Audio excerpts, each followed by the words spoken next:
Welcome back, gamers. It's been a couple weeks since we've posted, but Season 23 is back, and we're going to take you through a quick overview of how Apex Legends feels in Season 23. We're basically making this video to let several people know whether they should be coming back to the game or if they should have left it for good. As a reminder, starting back next weekend, we will have both the Season 23 Legend tier list as well as the Season 23 weapons tier list. That's not why you came to this video. You came to find out with Apex's most recent downfall whether you should come back to the game and what's the game really like right now. This isn't necessarily an update on Apex Legends Season 23 when it comes to patch notes, but it's going to let you know what the game feels like, what the meta feels like, and hopefully we will give you enough of a reason to either come back or to keep this thing uninstalled for good, you son of a.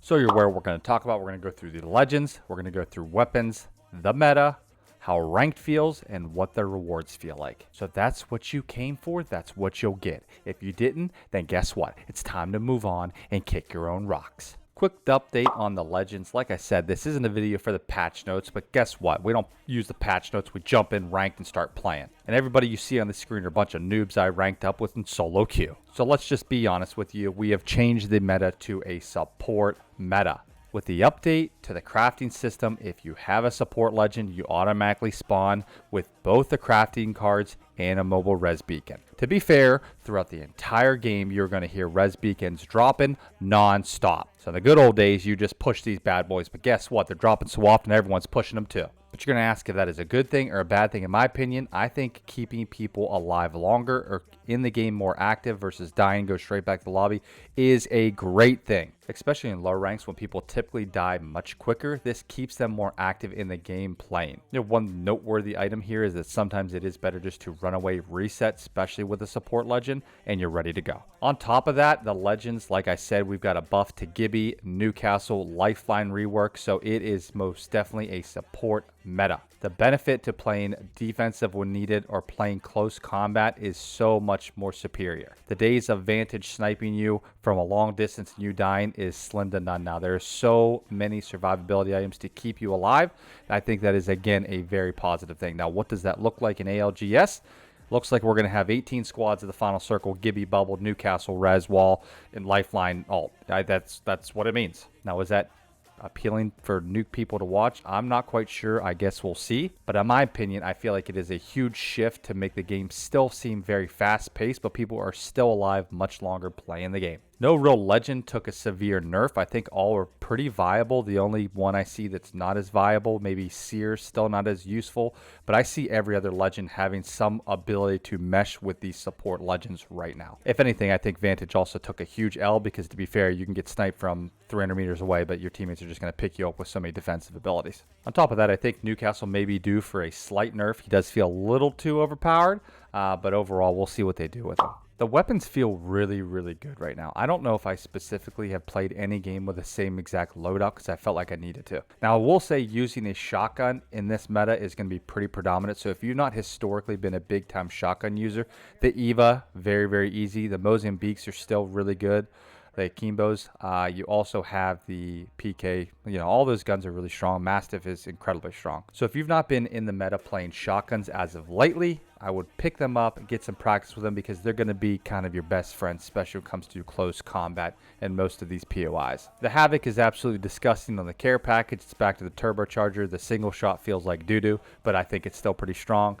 As always, every other gun is really, really viable. We will be releasing both a tier legend and a weapon video here soon to let you know which ones we think are the best. However, I think every legend, every gun for the most part is viable, with the exception of the RE45, which is garbage, and so is Mirage. Don't do either one of those. Go find something else to do, like play Pokemon Go. Spoiler alert, since I guess we already kind of talked about, but the meta really is support and one mobility legend. I think that's probably your best makeup. So playing two support legends and playing someone that has movement, whether it's Pathfinder, Octane, those are pretty good picks. As far as the weapons are concerned, shotgun's still really, really strong, and really every AR is pretty predominant. But I think you having a shotgun is close range, and having bubble fights is super fun. And maybe that's just me. I've never been a big fan of the SMG because you control cheaters. Controller users have that advantage, but I think shotgun, being as strong as it is, gives really that mouse and keyboard kind of a fair feel. So that's really it. And I think this has been pretty solid for most of my gunfights. I feel pretty good about it. So I'm okay with this meta. I'm okay with it. If you're into ranked, I will give you kind of the pros and cons of both, about as brief as I can. The solo queue teammates still seem super, super weak. However, at the bottom of the screen now, you will at least be able to see the breakup of who you're queued up against. So it does give you an assessment whether you need to play a little more passively or if you can play more aggressively based on where the allocation is of the rank distribution in your game.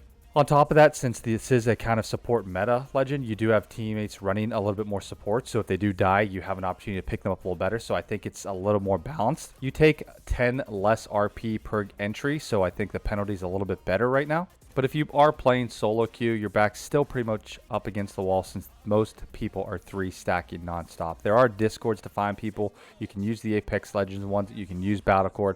There are discords where you can at least try to find people with a microphone or people that want to comm. You could probably find them on those discords in your rank. Overall, the pace for ranks seems pretty fast. Still your typical third parties quick fights. However, like I said, a lot more defensives running through, so you have a little bit more opportunity to survive. Just got to be aware. They're coming. They're coming, and they're not stopping. I still don't feel like rank has a huge emphasis on how good you are at the game, since it is super, super unbalanced. Typically, the pros are the biggest whiners in the entire game, and so they typically only 3 stack, which means you're going to be at the disadvantage in the somewhat higher ranks. But if you're playing in the gold, silver, platinum lobbies, you're probably most likely playing with your skill group, and you shouldn't have too many issues adjusting to the meta this season. Overall, though, I feel ranked, if you are a solo player, which most people are, is an advantage this season because you have the opportunity to keep people alive a little bit longer. The meta is a little bit quicker, and you have the opportunity to res people a lot more frequently if they go down. So it feels a little bit less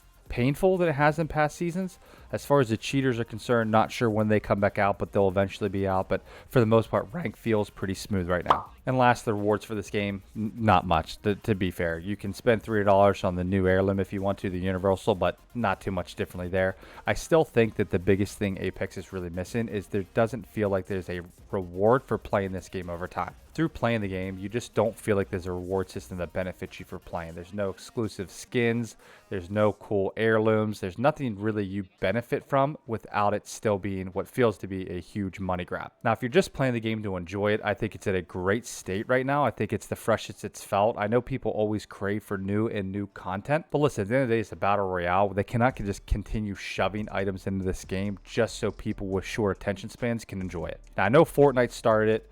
Apex has kind of jumped in on it, but you just can't expect every single season to have tons of content in it. So listen, if you've taken a break for a couple of seasons, I think Apex is a really good state to get back into it. I think the legends feel really good. I think the guns feel very good. The maps feel pretty balanced. I think the meta allows a little bit less completely full running gunning. So the opportunity is there to really play, enjoy the game a little bit more. The real question I do have is, for as long as they have continued to burn people out on this game, I wonder if people want to give the game a second chance again. I'll really talk about the cheating being so bad and it feeling like there's no base rewards in the game. We'll see if that changes this season if people give it a second shot. Because let's be honest, there's not a whole lot of other games coming out. I'm not a big OG Apex player, so having the current mode is not beneficial to me. But if you look at the game at its current point of view, I think it's at a very great state. So this video, hopefully, is not the downfall, but it is the uptick at a great Apex Legends.